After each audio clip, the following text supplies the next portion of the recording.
బ్రహ్మముడి. పూర్వం కాశీనగరంలో రాజపాలుడు అనే యువకుడు ఒకడుండేవాడు. అతనికి పసితనంలోనే తల్లిదండ్రులు పోయారు. అతను ఉన్నతోద్యోగుల సహకారంతో శ్రద్ధగా చదువుకుని దివాణంలో ఒక ఉద్యోగం కూడా సంపాదించాడు.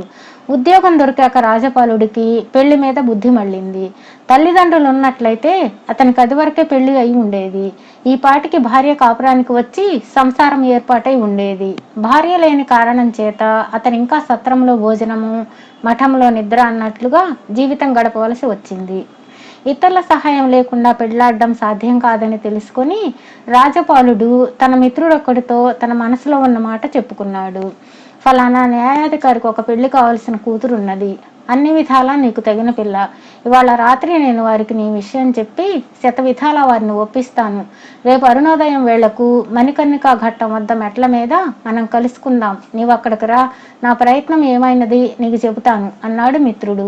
ఆ రాత్రి రాజపాలుడికి కన్ను మూతపడలేదు. 4వ జాము ఆరంభంలోనే అతను బయటకు చూసి అప్పుడే తెల్లవారిపోయిందనుకుని గబగబా మణికర్ణికా ఘట్టానికి బయలుదేరాడు. అతను ఉదయకాంతి అనుకున్నది వెన్నెల. మణికర్ణికా ఘట్టం నిర్జనంగా ఉన్నది. రాజపాలుడు తన స్నేహితుడి కోసం చాలాసేపు వేచి ఉండవలసి వస్తుందనుకుంటూ ఉండగా దూరాన మెట్ల మీద ఎవరో కూర్చుని ఉండడం కనపడింది. ఆ మనిషితో కబుర్లు చెబుతూ కాసేపు కాలక్షేపం చెయ్యవచ్చు కదా అని రాజపాలుడు ఆయనను సమీపించాడు. మెట్ల మీద కూర్చుని ఉన్నవాడు వృద్ధుడు. ఆయన వెన్నెల కాంతిలో పత్రాలపైన ఏదో రాస్తూ కూర్చున్నాడు. రాజపాలుడు ఆ వృద్ధుడి వెనక నుంచి తొంగి చూశాడు. కానీ వృద్ధుడు రాస్తున్న లిపి చాలా వింతగా ఉన్నది. తాతగారు, నేను అనేక లిపులు ఎరుగుదును.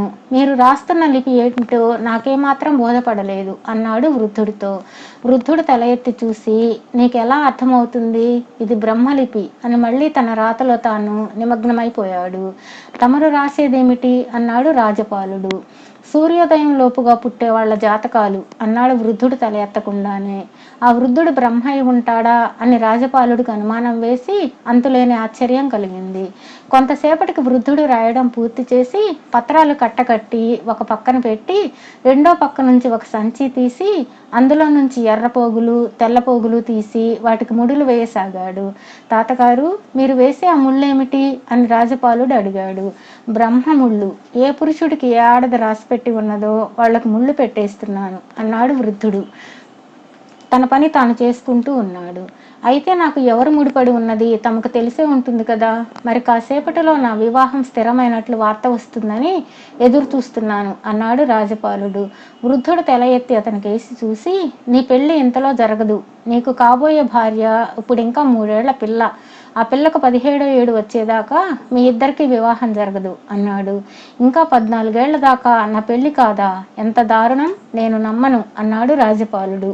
అలా చూడు, ఆ వచ్చే ఒంటికన్ను దాని చంకనున్నదే నీ కాబోయే భార్య అదే అన్నాడు వృద్ధుడు. రాజపాలుడు గబగబా మెట్లెక్కి వచ్చి ముసలదాన్ని సమీపించాడు. ఆ ముసలదానికి ఒక కన్ను గుడ్డిది, కుళ్ళు గుడ్డలు కట్టుకుని ఉన్నది. అది పిల్లను పైన కూర్చోబెట్టి గంగలో స్నానం చేయడానికి మెట్లు దిగింది. ఆ పిల్లకు 3 ఏళ్ల వయసే ఉంటుంది.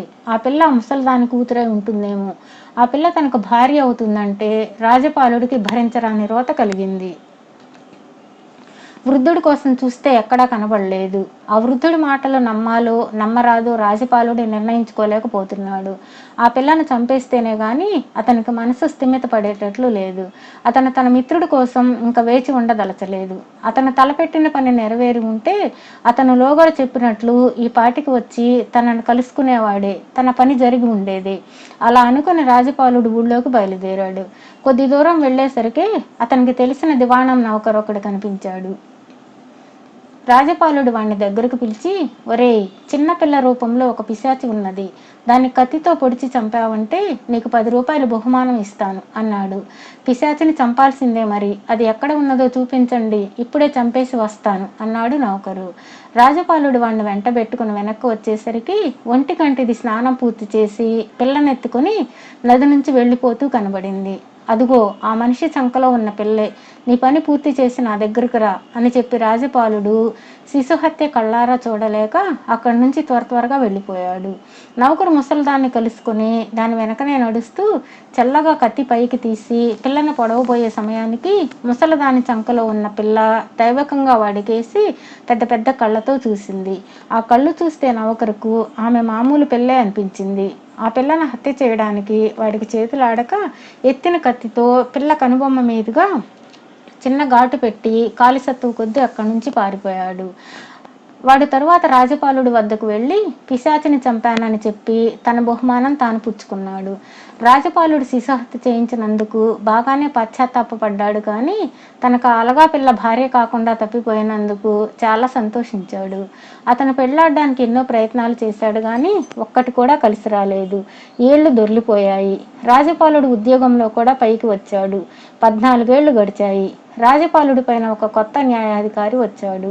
పనిలో రాజపాలుడి సమర్థత, నిజాయితీ చూసి ఆయన చాలా సంతోషించి అతనికి ఇంత వయసు వచ్చినా ఇంకా పెళ్లి కాలేదని విని ఆశ్చర్యపడ్డాడు. పెళ్లి చేసుకుందామని ఎంతో కాలంగా చూస్తున్నాను, ఒక ప్రయత్నము కలిసి రాలేదు అన్నాడు రాజపాలుడు. నాకు పెళ్లియుడి కూతురున్నది, చాలా అందగత్తె, బాగా చదువుకున్నది, పనిపాటలలో సమర్థురాలు, ఆమెను పెళ్లి చేసుకుంటావా అన్నాడు అధికారి. రాజపాలుడు సంతోషంగా ఒప్పుకున్నాడు. అధికారి కుమార్తెను అతనికి ఇచ్చి పెళ్లి చేశారు. ఒంటి నిండా రత్నాభరణాలు దిగవేసుకుని పెళ్లి కూతురు అపరమోహినిలాగా ఉంది. ఆమె కాపురానికి వచ్చాక రాజపాలుడికి జీవితం స్వర్గతుల్యంగా అయింది. అయితే తన భార్య తన జుట్టును నుదుట్లో కుడిభాగం కప్పుకునేలాగా దువ్వుకొని అక్కడ ఒక ఆభరణం అమర్చుతూ ఉంటుంది. మిగిలిన నగలన్నీ పెట్టెలో దాచినప్పుడు కూడా ఆమె ఆభరణాన్ని మాత్రం తీయదు. దీన్ని గురించి రాజపాలుడు ఒకసారి ప్రశ్నిస్తే ఆమె, నేను 3 ఏళ్ల దాన్నై ఉండగా ఒక దుర్మార్గుడు నన్ను కత్తితో పొడిచి చంపాలని ప్రయత్నించి నుదుటి మీద చిన్న ఘాటు పెట్టి పారిపోయాడు. ఆ మచ్చ వికారంగా ఉంటుందని జుట్టు ఇలా దువ్వుకుంటాను అన్నది.